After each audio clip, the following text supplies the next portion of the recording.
Paper valuation നടക്കുന്നതുകൊണ്ട് ഈ week class ഇല്ലയെന്ന് പറഞ്ഞു. പക്ഷേ ഞാൻ ഇന്ന് കോളേജിലോട്ട് പോവാണ്. 1, 2 ആവശ്യമുണ്ട്.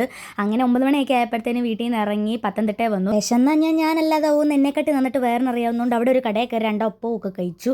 കോളേജിൻ്റെ അതിലേക്കൂടെ അടുത്ത സമയത്തൊന്നും വേറെ ബസ്സില്ലാത്തത് കൊണ്ട് ചെങ്ങന്നൂർ ബസ്സിന് കയറി എലന്തൂർ ഇറങ്ങി. അവിടെ നിന്നാണെങ്കിൽ ആ സമയത്തൊരു ബസ്സുണ്ടായിരുന്നു.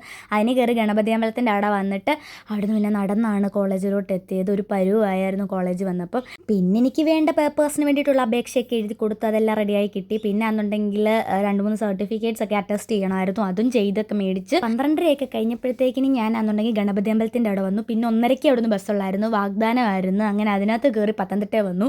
എന്നിട്ടാണെന്നുണ്ടെങ്കിൽ അവിടെ ഒരു ബേക്കറി കയറി ഒരു ലൈമൊക്കെ ഞാൻ കുടിച്ചു. നല്ല ദാഹമായിരുന്നു. എന്നിട്ട് പുനലൂർക്കുള്ള ബസ്സിന് കയറിയിരുന്ന് അങ്ങനെ 2-3 മിനിറ്റ് കഴിഞ്ഞപ്പോൾ ബസ് എടുക്കുകയും ചെയ്തു. അപ്പോൾ പണിതിട്ടും പണിതീരാത്ത പാലത്തിൻ്റെ കീഴെ കൂടാണ് വന്നത്. അനിയത്തി ഇന്നലെ കൊണ്ടുവിടാൻ പോയതിൻ്റെ ക്ഷീണം നല്ല രീതിക്കുണ്ടായിരുന്നു. അതിൻ്റെ കൂടാണ് ഇന്നത്തെ ഒരു യാത്രയും കൂടെ. ചൂടൊക്കെ ആയതുകൊണ്ടായിരിക്കാം നല്ല രീതിക്ക് ക്ഷീണം ഉണ്ടായിരുന്നു. പിന്നെ ഞാൻ ആ പേപ്പേഴ്സൊക്കെ റെഡിയാക്കിയത് മിൽമയിൽ ഒരു ആവശ്യത്തിന് കൊടുക്കാൻ വേണ്ടിയിട്ടായിരുന്നു. വരുന്ന വഴിക്ക് അതും കൂടെ കയറി കൊടുത്തിട്ടാണ് വീട്ടിലോട്ട് പോകുന്നത്. അപ്പോൾ ഇന്ന് അത്രയൊക്കെ ഉള്ളൂ. Tata bye, see U.